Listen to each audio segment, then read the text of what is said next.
दिया, लेकिन इसको लेकर के कांग्रेस के जयराम रमेश ने कहा है कि जो डीएनए है, मतलब गुलाम नबी आज़ाद जो हैं का डीएनए जो मोदी आधारित हो गया है।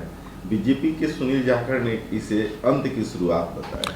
नहीं, देखिए कितना दुखद है और कितना दुर्भाग्यपूर्ण है। गुलाम नबी आज़ाद जी जम्मू कश्मीर के नागरिक हैं। काफ़ी लंबे समय तक उन्होंने एक युवा के रूप में जम्मू कश्मीर के कांग्रेस के कार्यकर्ता के रूप में काम किया, और आज जब वो घुटन के वजह से कांग्रेस को छोड़ रहे हैं तो कांग्रेस के वरिष्ठ नेता इस प्रकार का बयान दे रहे हैं।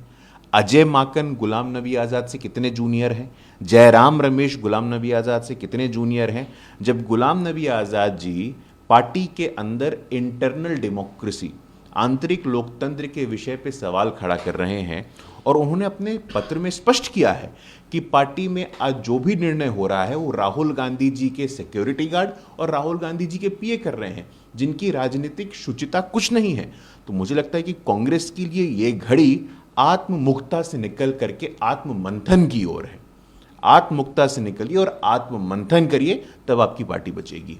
गुलाम नबी आज़ाद के इस्तीफा देने के साथ ही जम्मू कश्मीर के कांग्रेस के 5 नेता जो कि अभी निवर्तमान विधायक भी हैं, उन्होंने भी इस्तीफा दे दिया और एक बात आ रही है कि नई पार्टी बनाएंगे गुलाम नबी आज़ाद। देखिए, निश्चित रूप से किसी भी व्यक्ति के लिए, किसी भी व्यक्ति में थोड़ा बहुत भी सम्मान होगा, थोड़ा बहुत भी स्वाभिमान होगा, तो इस परिवारवादी वंशवादी संगठन का वो भाग नहीं रह सकता है।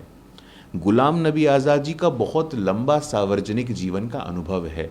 उन्होंने अंत तक, अभी तक उन्होंने प्रयास किया कि कांग्रेस में सामूहिक नेतृत्व की बात हो, लेकिन उन्होंने अपनी चिट्ठी में स्पष्ट कर दिया है कि जो ऑर्गेनाइजेशनल इलेक्शन होते थे, जो सांगठनिक चुनाव भी होता था, वो तो रबड़ स्टाम्प था। जो सोनिया जी राहुल जी तय कर देते थे सांगठनिक चुनाव में, वही होता है। तो किसी भी स्वाभिमानी व्यक्ति के लिए एक ऐसे संगठन में रहना अस्वाभाविक होना स्वाभाविक है। बीजेपी का ऑपरेशन लोटस अब ऑपरेशन कीचड़ बन गया है। इसको साबित करने के लिए सोमवार को आम आदमी पार्टी जो है दिल्ली विधानसभा में कॉन्फिडेंस मोशन लाएगी। नहीं, देखिए, अब कीचड़ और कमल की बात अरविंद केजरीवाल जी कर रहे हैं, ये सुन के बड़ा ताज्जुब होता है। अरविंद केजरीवाल जी वही व्यक्ति हैं जो 2011 में कहते थे यदि मेरे किसी मंत्री के खिलाफ अपराध का कोई भी मामला अखबार में आ जाए तो हम इस्तीफा करवाएंगे।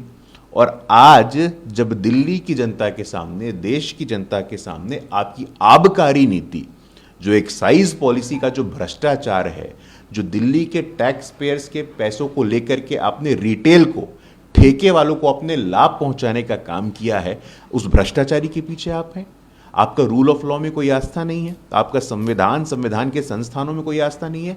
आज जब आप एक्सपोज हो गए हैं तो मुझे लगता है कि आज अगर आप अपने पार्टी के अंदर पार्टी के नेताओं पे कार्रवाई नहीं करेंगे तो आपके अंदर शून्य नैतिकता है।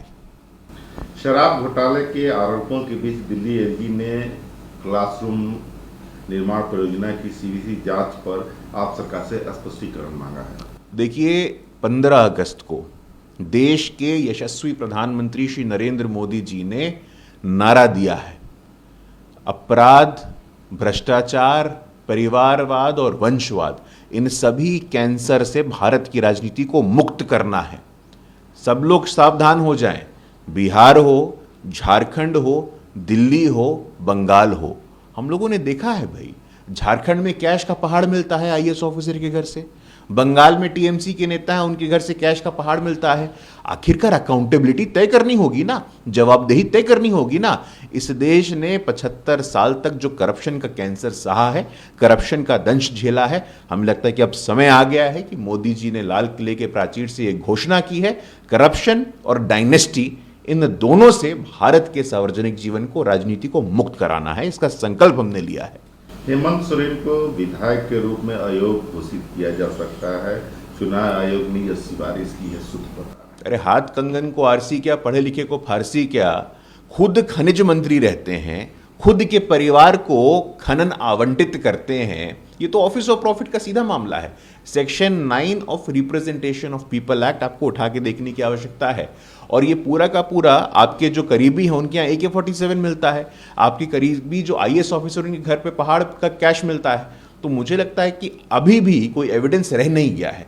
सारा का सारा एविडेंस सार्वजनिक हो गया है। अगर थोड़ी बहुत भी नैतिकता हेमंत सोरेन जी में बची है तो तुरंत उनको इस्तीफा देकर के सरकार को बर्खास्त करना चाहिए।